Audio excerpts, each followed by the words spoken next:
श्री कृष्ण कहते हैं व्यक्ति को सदैव बुराई से बचकर रहना चाहिए। अगर कोई बुरा कर्म करता है तो वह कर्म उसको अपने जीवन में ही भोगना ही पड़ता है। जिस प्रकार बछिया झुंड में भी अपनी माँ को ढूंढ ही लेती है, वैसे ही कर्म का फल आपको हजारों के भीड़ में भी ढूंढ लेगा। श्री कृष्ण जगत के स्वामी हैं। वह कण कण में निवास करते हैं। छोटे से छोटे जीव के हृदय में ईश्वर का वास होता है। उस जीव को कष्ट का अनुभव होना ईश्वर को कष्ट का अनुभव कराता है।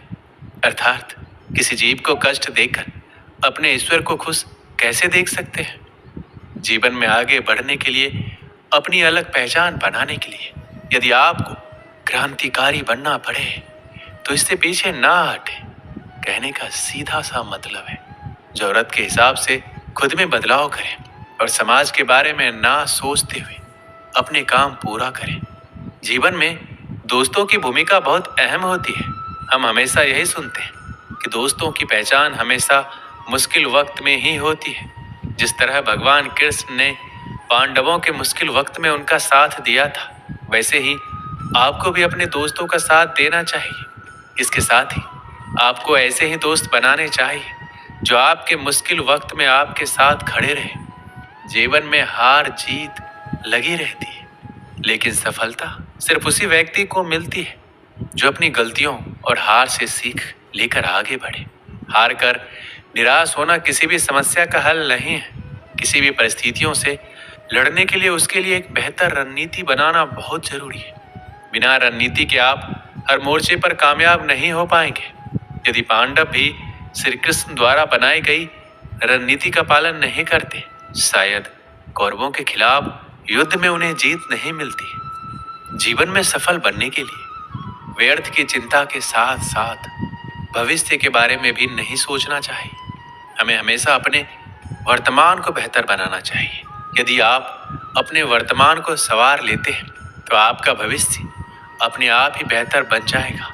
इच्छा, निर्णय और निश्चय, ये शब्द हमने हमारे जीवन में कई बार सुने हैं, है ना। जीवन में बहुत बार बहुत कुछ पाने की इच्छा होती है, किंतु क्या केवल इच्छा करने से कुछ बदलता है, कुछ प्राप्त होता है। बंजर धरती पर रहने वाले व्यक्ति की इच्छा होती है कि उसे मीठा जल मिल जाए, किंतु उसे नहीं मिलता। जिसने कुआं खोदने का निर्णय कर लिया, उसे धारा खोदने के लिए कुदाल मिल ही जाती है, और जो निश्चय कर चुका है उसे देर सवेर मीठा जल प्राप्त हो ही जाता है। इसलिए जीवन में केवल इच्छा ना करें, निर्णय करें और फिर निश्चित ही सब मिलेगा। श्री कृष्ण कहते हैं ये अग्नि ही है जो ऊर्जा बनकर हमें जीवित रखती है। किंतु सोचिए, यदि ये ऊर्जा क्रोध की अग्नि बनकर भड़क जाए तो क्या होता है। एक तिनके में लगकर संपूर्ण वन को भस्म कर देती है। उसी प्रकार मनुष्य के क्रोध की अग्नि भी दूसरों को तो जलाती ही है, किंतु उससे पूर्व स्वयं उसे भस्म कर देती है। तो क्या किया जाए, कैसे नियंत्रण में किया जाए इसे। उत्तर है, इसमें जल मिलाकर जल की भांति बहने दीजिए इसे। ठीक वैसे ही जैसे सूर्य अपनी अग्नि को तेज बनाकर आप तक पहुंचता है। यही अंतर है सूर्य की अग्नि में और हमारे क्रोध की अग्नि में।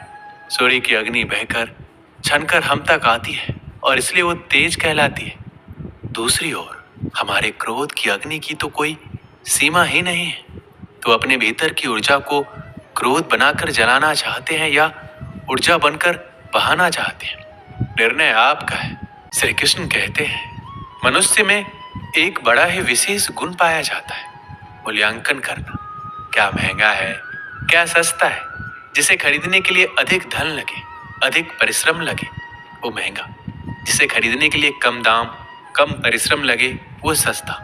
परंतु क्या यही पूर्णतया सत्य है। मान लीजिए आपके सामने एक पात्र है जिसमें जल भरा है और दूसरी तरफ एक सोने का सिक्का। अब बताइए इन वस्तुओं में अधिक महंगा क्या है। आप कहेंगे सीधी सी बात है, सोने का सिक्का ही अधिक महंगा होगा। इस सोने के सिक्के से आप ऐसे कई सारे जल के पात्र खरीद सकते हैं। हाँ, ये सत्य है। अब सोचिए, यदि आप किसी मरुस्थल के बीचों बीच फंसे हुए हैं, प्यास से तड़प रहे हैं, तब क्या महंगा होगा? तब क्या आप इस एक घूंट जल के लिए अपने जीवन भर की कमाई यूं ही गंवाने के लिए सज्ज हो जाएंगे? स्मरण रखिएगा, जीवन में महंगी या सस्ती वस्तु नहीं, परिस्थिति होती है, और आवश्यकता पड़ने पर जो काम आए उससे अनमोल इस संसार में और कुछ नहीं। अपने महल के सबसे ऊंचे शिखर पर खड़ा व्यक्ति, उसे भी एक भय होता है। भय उस महल के नींव के हिल जाने का, भय अपने पतन हो जाने का, और इसी कारण से उस ऊंचाई का संपूर्ण आनंद वो नहीं ले पाता। किंतु क्या कभी आपने किसी वृक्ष की डाली पर बैठे किसी पंछी को देखा है? उस डाली के हिल जाने से उसे गिर जाने का भय नहीं होता, क्योंकि उसे अपने पंखों पर विश्वास है।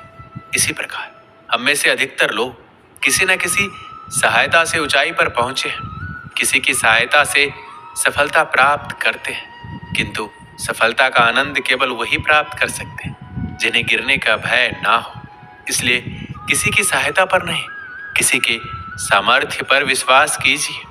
हम जिस मनुष्य पर अति विश्वास करते हैं वही हमारे विरुद्ध षड्यंत्र करते हैं। प्रेम और विश्वास पाने के लिए अवसर मांगे नहीं जाते, अवसर ढूंढकर उस प्रेम और विश्वास को जीता जाता है।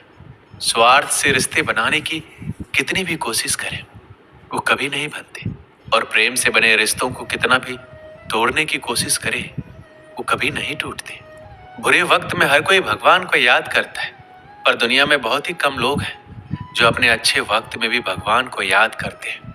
संघर्ष करते हुए कभी मत घबराना, क्योंकि संघर्ष के दौरान ये इंसान अकेला होता है। सफलता के बाद तो सारी दुनिया साथ देती है। प्रेम का कोई रूप नहीं होता।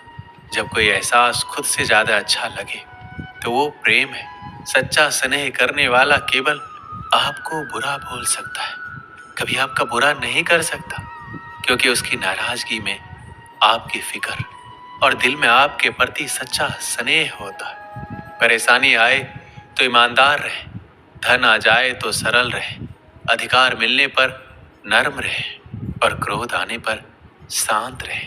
यही जीवन का प्रबंधन कहलाता है। यहाँ सभी के जीवन में मुसीबतें जरूर है, लेकिन जो मुसीबतों से लड़कर आगे बढ़े वही आज की महाभारत का अर्जुन है। गिरने में कोई आपत्ति नहीं है, बस गिरो तो उस बूंद की भांति जो इस संसार को नया जीवन देती है, और उस उठने में कोई अच्छाई नहीं है जिसमें किसी और के कंधों पर पांव रख कर उठा जाए। श्री कृष्ण कहते हैं मनुष्य की एक विशेष प्रवृत्ति होती है, वह कभी स्वयं से संतुष्ट नहीं रहता, कभी स्वयं से प्रसन्न नहीं रहता। जो है उससे अधिक पाना चाहता है, जो पा लिया उससे आगे बढ़ना चाहता है, अपने जीवन में परिवर्तन लाना चाहता है। और ये प्रवृत्ति संसार में सबसे महान है, क्योंकि इसी प्रवृत्ति के चलते संसार में विकास होता है। किंतु इस बदलाव के लिए मनुष्य उसकी खोज में रहता है, जो उसके जीवन में बदलाव ला सके, उसे मार्ग दिखा सके, उसके जीवन में परिवर्तन ला सके। और इसके लिए मनुष्य संसार भर में उसे खोजता है जो उसके पास है। बताइए कौन? यदि कोई आपका जीवन बदल सकता है तो दर्पण देखिए, वो आप स्वयं है जो आपका जीवन बदल सकता है। वो आप स्वयं है जो स्वयं को मार्ग दिखा सकता है, जीवन में बदलाव ला सकता है, परिवर्तन ला सकता है। इसलिए पहचानिए अपने भीतर की शक्ति को और विश्वास कीजिए, इस संसार में आपसे अधिक शक्तिशाली और कोई नहीं है। जीवन बदल जाएगा।